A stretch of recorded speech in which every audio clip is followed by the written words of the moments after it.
In this video, you will step into the life of a Templar Knight, experiencing the hardships of his path and the weight of his past as he seeks redemption in a world shaped by faith, war, and sacrifice. But just so you know, I don't only make POVs about historical figures. I also made a website that humanizes text generated by AI like ChatGPT or any other because I noticed that the ones out there either don't work properly or are way too expensive.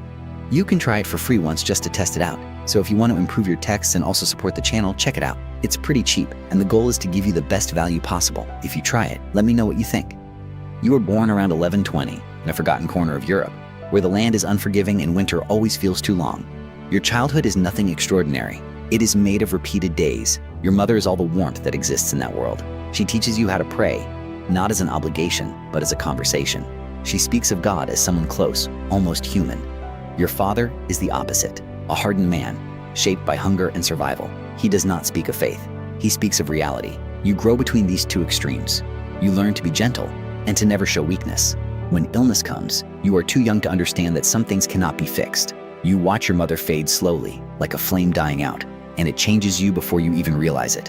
On the last night, the world feels smaller, the room too quiet, her hand in yours too light. She doesn't speak of God. She doesn't speak of heaven. She only speaks of you. Be a good man. That's it. Nothing more. You promise. And in that moment, without realizing it, you create a debt with the world that you will spend your entire life trying to repay. After she is gone, the house becomes empty. Your father no longer meets your eyes. Work continues, but without meaning. You begin to feel like you are living, but going nowhere. That is when the idea of purpose starts to consume you. When you hear about Jerusalem, about the Crusades, about men who fight for something greater, it doesn't sound like war. It sounds like direction. The first crusade is already over, Jerusalem already taken, but the message is still alive. The church speaks of protecting pilgrims, maintaining control, defending the faith, and you see in that a way out. You leave, not as a warrior, but as someone searching for meaning. The journey to the order is long. Physically and mentally, you leave everything behind without knowing if you will ever return. And deep down, you know you won't. When you finally come into contact with the Templars, everything seems to fall into place. Discipline, silence, clear rules. There, you don't need to think too much, only obey. And at that moment, it feels like freedom. The training breaks you and rebuilds you. Your body changes, your mind as well. You learn to fight, to endure pain, to ignore fear. You learn that doubt is weakness, that questioning is dangerous, and you accept it, because believing is easier than facing the void.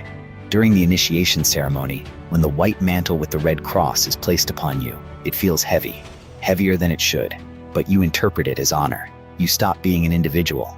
You become part of something greater. The first years are almost calm. You escort pilgrims, guard routes, take part in minor conflicts. Nothing that deeply shakes your faith, until the Second Crusade. There, everything changes scale. You see entire armies moving, strategies failing, men dying because of decisions made far from the battlefield. You realize war is not just faith, it is politics, pride, human error. But you still cling to the belief that there is a greater purpose guiding everything, until the day it breaks. It is not a great battle that changes you. It is something small, a village, ordinary people, people who never chose to be there. The order is simple: eliminate any threat. You enter as you always have, focused, disciplined, certain that you are doing what must be done, until you look into a man's eyes. He doesn't look like an enemy. He looks like someone protecting what little he has, like your father would, like anyone would. For a second, you freeze, but conditioning wins. And when it's over, the silence is different. Not the silence of victory, the silence of something breaking inside you. A child's cry becomes etched into your mind, not as a sound, but as a feeling. After that, your faith does not disappear all at once. It erodes. You keep fighting, keep obeying, but every action now comes with doubt. You begin to notice contradictions, orders that make no sense, violence that does not feel like justice. And when you pray, you feel nothing. Time passes, and you become more experienced, more efficient, more respected, but inside, emptier. Then comes 1187. The Battle of Hattin is not just a military defeat. It is a collapse. The extreme heat, the lack of water, the perfect encirclement by Saladin's forces. You fight as you always have, but this time, there is no way out. You see Templars captured and executed, men who once symbolized faith treated as nothing. And for the first time, you truly ask, if God is with us, why is this happening? You survive, and that weighs more than dying there.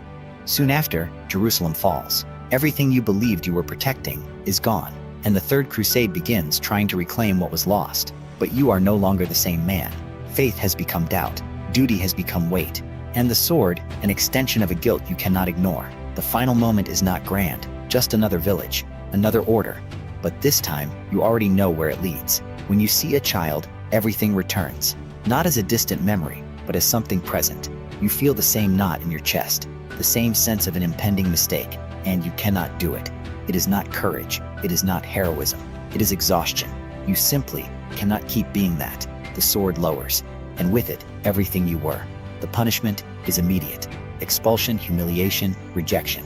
Life after that is hard. No structure, no protection, no identity, but also more honest. You help where you can. Sometimes you fail. Sometimes you arrive too late. But every small act feels more real than all the battles you ever fought. You begin to understand that being a good man was never about great deeds. It was about choices. Small, difficult, silent. Years pass, and the weight never fully disappears. But it changes shape, from paralyzing guilt to constant reminder, and that guides you. In old age, you no longer have the strength to fight, nor the desire. You are just a man marked by time, living quietly far from everything that once defined you. And when the end comes, it does not bring glory, nor fear, only silence. Lying there, you revisit your entire life, not as an external judgment, but as something internal. And the final question is not about God, war, or faith. It is about that promise made in a simple room years ago, whether you fulfilled it. The answer is not perfect, but it is not empty either. Because at some point, you stopped blindly following orders and started choosing. And for someone like you, that was everything.